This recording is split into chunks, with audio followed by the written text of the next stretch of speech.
Welcome back to Be a Better Leader. I'm Dr. AJ Lee, a manager on our customer success team and learning implementation strategist at Franklin Covey, the world's most trusted leadership company. I'm thrilled to welcome back Stephen M.R. Covey, best-selling author of The Speed of Trust, The One Thing That Changes Everything, and the newly released Trust and Inspire book to talk about how you, as a leader, can leverage the trust you've built with your team to drive innovation and success during a change. Stephen, it's so great to have you back. Hey, thanks, AJ. I'm delighted to be back and especially to have this chance to talk to you. Yes, thank you. So, Stephen, how does trust impact the ability of teams to leverage their strengths and the diversity of the experiences and insights of their team members in order to drive innovation? Yes. Well, if you think about it, innovation is a team sport. And especially today, with the way that we're organized and structured, it's a team sport. And so to really tap into the power of a team and what a team can do, you need trust. Also, innovation comes about when we have differences that are really, when we value those differences, become the source of our strength.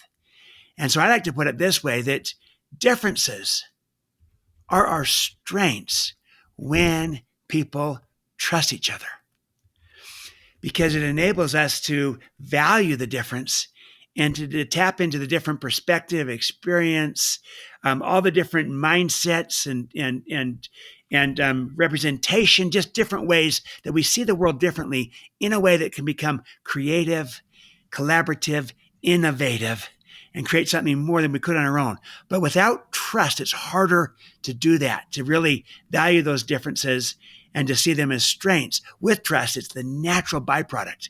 And so it's foundational to the kind of culture for innovation to take place is to start with trust. There's other things we got to do to innovate. But when you start with a foundation of trust, the reason that is so vital for the innovation is because it is valuing those differences that is the source of strength that becomes the source of innovation. But trust is the starting point to really get there. So it's a team sport. And to play a team sport, you got to have trust. Yes. Oh, absolutely. And I love that you're comparing it to a team sport in that approach, understanding the strengths and the differences of one another when we trust each other. A little bit about my background. I was a gymnast through college, and moving from an individual sport growing up to lean into a collaboration at the college level, I definitely felt that as well, how important it is to lean on the experiences, the talents, the whatever that individual was able to bring to the table in order to really grow our score, to establish and run more efficiently as a team. So I just think that statement, differences are our strengths, our strengths when we trust each other, really help make that difference. So good. Absolutely. And then the converse is true, that while differences are our strengths when we trust each other, when we don't trust each other, we're sometimes suspicious about differences. And that can get in the way then of building that kind of trust that we want. So again, I know there's a whole lot of things we need to do to innovate, but there's strong data that shows if you start with trust, you'll get there farther, faster. Absolutely. So on the other hand, right, so differences are our strengths when we trust each other. How do differences among team members potentially hinder innovation and cause a low trust working environment? Yeah, they can hinder if we go into the situation and say, oh, you're different than me, you see the world different than me, or in whatever way, if we kind of stay with just tribal trust, if you will, where we trust those that are like us, but don't necessarily extend that trust to those who aren't like us and see the world differently, then we're not tapping into the fact that really it might be in the very differences is what's going to create the synergy, the innovation. And Robert Porter Lynch is an innovation specialist. And here's what he says about where innovation comes from. He says, innovation flourishes when there is a collision of differences in an environment of trust. So, a collision or interplay of differences in an environment of trust. And the idea is this: the greater the contrast in those differences, the greater the potential in the innovation. But when there's differences that collide or interplay in an environment of distrust, it often devolves to, rather than valuing the differences, it can move to sometimes suspicion, where we don't value the differences, but in some cases are even fearful of differences. We don't embrace them. And we're not tapping into what could be our greatest strength, which is that synergy, 1 + 1 = 3, 10, 100 or more, comes from differences coming together in an environment of trust where there's, because I see the world differently than you and you see the world differently than me, together we create something better than either of us could on our own. But we got to value each other, value those differences, value each other. Trust is the key to doing that versus having it be suspicious. So what happens, again, I'll give you one more thought. What happens when there's suspicion instead of trust, we can often move into, I call these the 5 metastasizing cancers that get in the way of teams, relationships, cultures when we don't trust each other. And there are 5 C's: competing, contending, complaining, comparing, criticizing. And it's easy to fall in the trap of those 5 C's when we're suspicious of each other, don't trust each other. We compete, contend, compare, criticize, complain. That's not going to lead to synergy, to creativity, to innovation. So again, we need that foundation of trust to really move us to seeing differences as our strength and to actually valuing the differences. Aha, you see it differently. We are a complementary team. We complement each other because I bring this strength and you bring that strength, and together we're better together. That's the idea. So good. So good. A complementary team. We complement one another and what we're doing, and thinking about how we can actually help team members understand and take ownership of being able to feel comfortable bringing their differences to the table, right? We might know that they exist, but how can leaders create an environment where those team members feel empowered to take risks, to share a differing opinion? In order to drive innovation, as you've been sharing. Yeah, that's the key, because if there's low trust, I'm going to be afraid to take that risk. I'm going to be afraid to maybe really give my opinion if I feel like there's a low trust culture and my opinion might not be received well or perceived well and or understood or valued or appreciated. And so I might not share it. And by not sharing it, we all might lose out, because if we all see it the same, then some of us are not necessary.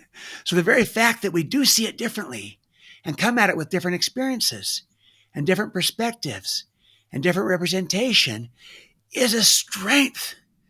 It's where the synergy and the creativity comes. So we value the differences. We embrace them as the source of innovation and the power of innovation. But you need trust to make it possible, or else it can move to suspicion and even division in some cases. In a worst case, situation where there's really low trust, you not only become suspicious, it can even become divisive, where distrust, and that's what's happening increasingly, unfortunately, in our society today. It's becoming increasingly divided, and we're not extending enough trust to each other and goodwill and empathy for that matter too. So anyway, it's vital, but you got to be willing to take that risk. I love, using the word risk, because Because another aspect of innovation is risk. And we won't innovate without taking risk. And by the very nature of taking risks, we're going to fail. But so we need a new paradigm of failure. That failure is not bad, but failure is really the pathway to innovation and to growth. And what enables us to fail is a willingness to take a risk. What enables us to take a risk is that we believe that there's trust, that you've got my back and I've got yours, and that we have a high trust team and culture, and I can take that risk and even fail because there's trust in the culture. And that failure, if it's smart, calculated, a very intentional risk, that's how we innovate. And I'll do that when there's trust. I won't do it when there's low trust. I'll give you one study. LRN did a study on what a high trust culture does in terms of people being willing to take a risk. And the research showed this. In a high trust culture, people are 32 times more likely to take a responsible risk. And as a result, they're 11 times more likely to innovate. In a low trust culture, they just won't take that risk. There's too much cost to it, personal and organizational. You need trust to create the environment to take a risk. And that's the key to innovating. Yeah, we need trust to create an environment where we can innovate. And thinking about all of the different organizations and leaders that you've worked with, Stephen, you've been across the globe sharing and helping organizations drive innovation. Is there a example of a leader or an organization that you've seen that successfully has leveraged their strengths of each of their team members in order to drive innovation? Was there any specific strategy they used or a few things that you learned from being able to coach and lead and teach them through that experience? Yeah, I'll give a few just kind of quickly. So one is Lieutenant General Dorothy Hogg. She's a 3-star Lieutenant General in the Air Force. She's actually the Surgeon General of the Air Force. She leads by extending trust. She values the creativity that's inside of each person. And she created a little mantra that she used to express this belief in people and their creativity and innovation. And this is in a military setting where you think it's more traditional, hierarchical command and control. But she is a trust and inspire leader in a military environment. And here's her motto: every airman, every day, an innovator. And so she's seen innovation in every single person, that everyone has creativity, synergy, and potential inside of them. They can all innovate. And so she's trying to create a culture where everyone sees themselves as an innovator, and they're allowed to take a responsible, smart, calculated risk, because that's the only way you innovate. Every airman, every day, an innovator. And she's modeling this by extending that trust. Another, I think of Eric Yuan at Zoom, very innovative company. And the whole story of Zoom, how they came about, Eric's whole approach is trust. He says, look, the key thing for an entrepreneurial company is you need speed. And without trust, there is no speed. So you got to trust each other. And he leads out. He's the first to give the trust. He believes in trusting and extending that trust abundantly. And as a result, people are not afraid to take that risk. And everyone believes that their value, that they are seen for who they are and what they bring to the table. So he's really built a very complementary team with differences becoming the greatest form of strengths. And they're innovating like crazy and doing things like that. I think of Bose, the headphones company, Bob Maresca, building a high trust team and culture, and the passion they create and the innovation that flows from that. I think of 3M, of I can go back years. Their idea they still have today, the 15% rule, where they're telling people, we trust you. Spend 15% of your time trying to think of ways to better the company, better customers. It's an extension of trust again. But guess what came from this 15% rule? Post-it notes, among other things. All kinds of products came from that because people do their very best work when they're trusted, and they're their most innovative when they're trusted. I could go on and on and on. The point is that leaders that build a culture of trust and extend that trust, make it safe for people to fail, make it safe for people to take a risk, where they value the differences, where they start with trust, they're able to bring about innovation in a way you will never achieve without that trust. And that is both the culture of trust and the extension of trust being given so people can take that risk.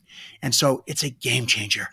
And the only way we're going to innovate is by collaborating well as a team and having people being willing to take smart, calculated, intentional risk.